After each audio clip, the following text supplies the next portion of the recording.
السلام علیکم۔ بسم اللہ الرحمن الرحیم۔ اللہم صلی علی سیدنا محمد وعلی آل سیدنا محمد واصحابہ وبارک وسلم برحمتک یا ارحم الراحمین۔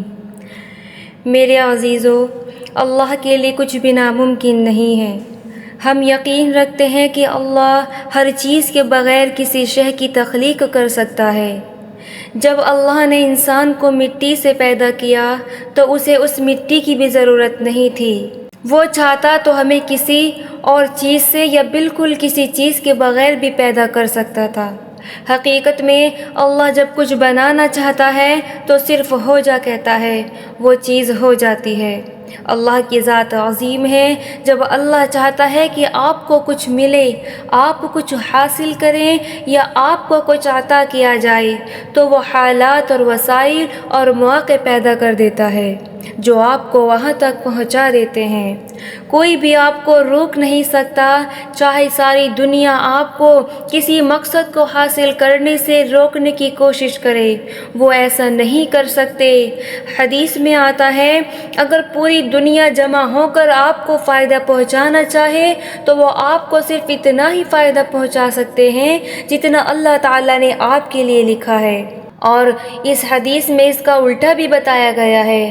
رسول اللہ صلی اللہ علیہ وسلم ہمیں یہ بتا رہے ہیں کہ اگر پوری امت، پوری قوم آپ کو نقصان پہنچانے کے لیے جمع ہو جائے تو آپ کو کوئی نقصان نہیں پہنچا سکتی جب تک اللہ نے اس کے خلاف نہ لکھا ہو۔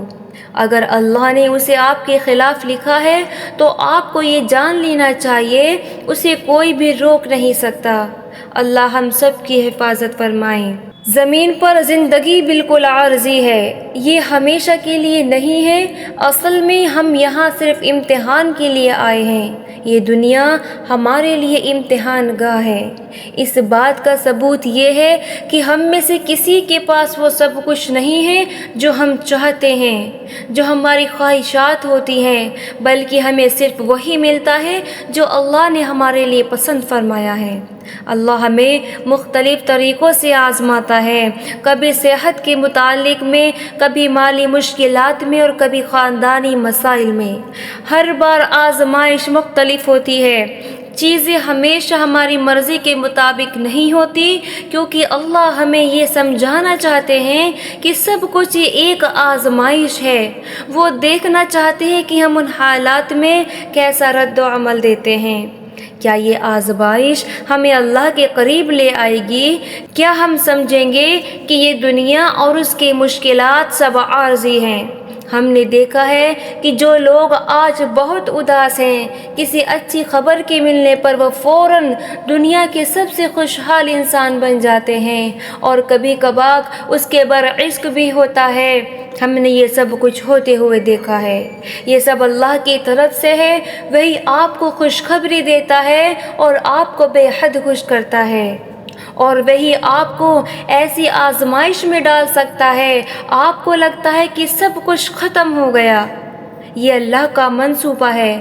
آپ کو ہمیں ہر حال میں اللہ پر یقین رکھنا ہے۔ جب آپ اداس ہوں تو پہلا سوال جو آپ کو خود سے پوچھنا چاہیے وہ یہ ہے کہ میرا اللہ سے تعلق کیسا ہے؟ یہ تعلق بنیادی طور پر آپ کی نماز سے جڑا ہوا ہے۔ کیا آپ شوق اور محبت سے نماز پڑھتے ہیں؟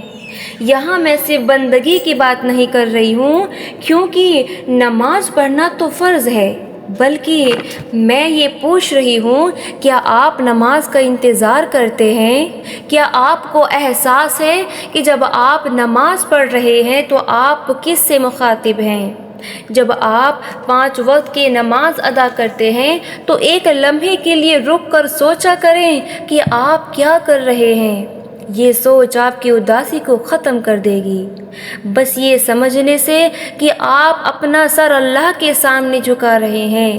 وہی اللہ جس نے آپ کو پیدا کیا، وہی اللہ جو آپ کو رزق دیتا ہے، وہی اللہ جو آپ کی مشکلاتوں کو دور کرتا ہے، جو آپ کی خوشی کا مالک ہے۔ ایک دن میری بھی آنکھیں بند ہو جائیں گی جیسے اور لوگوں کی ہو چکی ہیں، اور اس وقت میں بھی اس اللہ کے پاس چلی جاؤں گی جس کے لیے میں نے ابھی سجدہ کیا۔ یہ ایک بہت طاقتور احساس ہے۔ اگر ہم اس پر غور کریں تو یہ احساس اکیلا ہی ہماری اداسی کو ختم کرنے میں ہماری مدد کر سکتا ہے، کیونکہ چاہے زندگی میں ہر چیز آپ کے مرضی کے خلاف ہو رہی ہو، لیکن آپ کو یقین ہونا ہے کہ سب کچھ اللہ کے منصوبے کے مطابق ہو رہا ہے۔ کوئی اور آپ کی زندگی کا منصوبہ نہیں بناتا، سب کچھ اللہ کے ہاتھ میں ہے، تو پھر آپ خوشی سے کہہ سکتے ہیں، یا اللہ اگر یہ آپ کا منصوبہ ہے تو اسے میرے لیے آسان بنا دیجیے۔ ہم اللہ کے فیصلے کے خلاف نہیں جا سکتے، لیکن ہم اس سے دعا تو کر سکتے ہیں۔ حتیٰ کہ رسول اللہ صلی اللہ علیہ وسلم کو بھی فرمایا گیا کہ آپ غم نہ کریں۔ میں آپ کو ایک آیت کا حصہ سناتی ہوں۔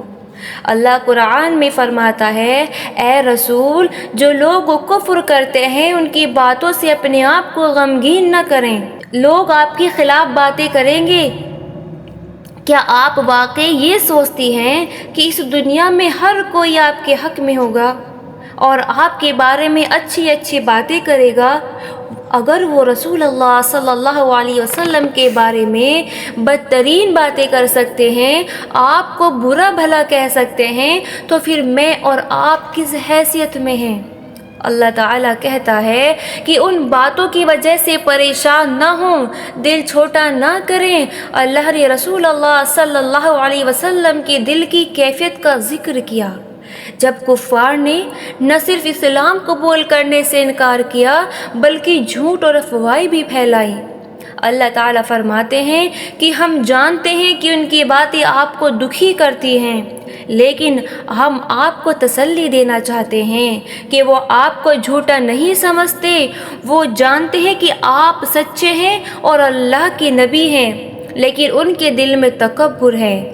اس تکبر کی وجہ سے وہ انکار کرتے ہیں، لہٰذا ان کی تکبر کی وجہ سے آپ افسردہ نہ ہوں۔ اگر آپ کا اللہ کے ساتھ تعلق مضبوط ہے یا آپ ہر روز اسے مضبوط بنانے کی کوششوں میں لگے ہوئے ہیں، تو کوئی بھی چیز آپ کو اداس نہیں کر سکتی۔